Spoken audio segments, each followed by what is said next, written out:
White was sitting at her table when her 11-year-old son, Mackie, asked her if she would still be alive for his high school graduation. She was thrown off, but at the same time had become used to the constant questions about her life and whether she would be alive to see milestones like that. Casey was born with cystic fibrosis, which, according to the Cystic Fibrosis Foundation in 2012, is when a mutated gene causes mucus to build up in the lungs and other organs. This picture shows the difference between a healthy airway and an airway from somebody who has cystic fibrosis. As a soccer player of Casey's, I have researched this disease a lot in the past 2 years and have looked into its treatments. This presentation also gave me the opportunity to research this disease more and share it with you today. While many of you may have not heard of this disease before, its relevance cannot be stressed enough. 100% of the people who are diagnosed with cystic fibrosis will die due to this illness. While you may not know somebody who has it, everybody deserves a chance at life.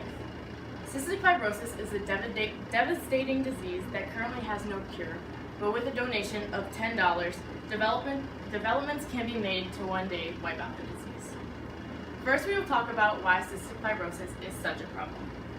As I said before, cystic fibrosis does not have a cure, but it also makes life for those who have it very difficult. According to the Mayo Clinic in 2015, symptoms that somebody with cystic fibrosis deals with every day are coughing, wheezing, breathlessness, and constant lung infections. Cystic fibrosis also causes a weakened immune system, so anyone who has cystic fibrosis may land in the hospital for over a week due to just a simple cold. It also messes up your bowel movements, so anyone with cystic fibrosis cannot absorb the proper nutrients from their food and they have difficulty gaining weight. To combat these symptoms, many daily medications and inhaler treatments are needed.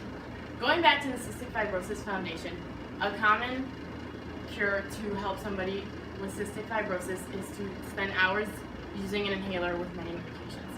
On top of that, many pills need to be taken every single day.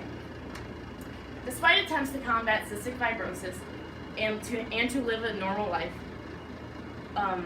unfortunately, this disease still does not have a cure. As written by the National Human Genome Research Institute in 2013, cystic fibrosis is the most common genetic disorder in the United States. 30,000 people suffer from this disease, and it's caused by a single gene mutation. Essentially, being diagnosed with cystic fibrosis is like being given a death sentence. Now that we've discussed why cystic fibrosis is such a problem, we can discuss a solution. Since 1989, many developments have been made in the cystic fibrosis community to help those with this disease live everyday lives. As written by Cystic Fibrosis News Today in 2015, in 1989 is when the gene CTFR was identified as the cause of cystic fibrosis. This picture shows that a mutant CTFR gene does not move chloride ions, which causes sticky mucus to build up on the outside of the cell. This was a huge discovery for the researchers of cystic fibrosis because it gave them hope to someday find a cure, as they pinpointed the reason that this disease happens. Originally, at this time, the life expectancy of somebody with cystic fibrosis was restricted to only the teens.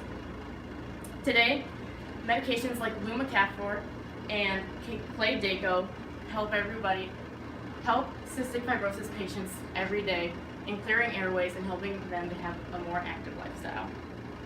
These developments could not have happened alone, however. Much of the funding for the research for cystic fibrosis comes from the Cystic Fibrosis Foundation.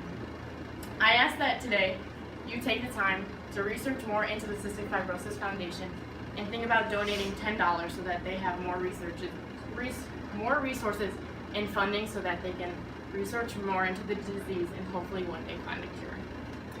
In conclusion, while cystic fibrosis is a rare disease, it's one that requires a lot of attention and your donations. I ask that after you listen to this presentation today, you donate $10 to the Cystic Fibrosis Foundation to help them fund their research and get more resources. Today, when Casey was diagnosed with cystic fibrosis, she was told she would only live to the age of 15. Today, she's in her 30s, living happily with her husband and son. She serves as an ambassador for the Cystic Fibrosis Foundation with the hopes that one day, anyone living with this disease can live to see milestones like that as well.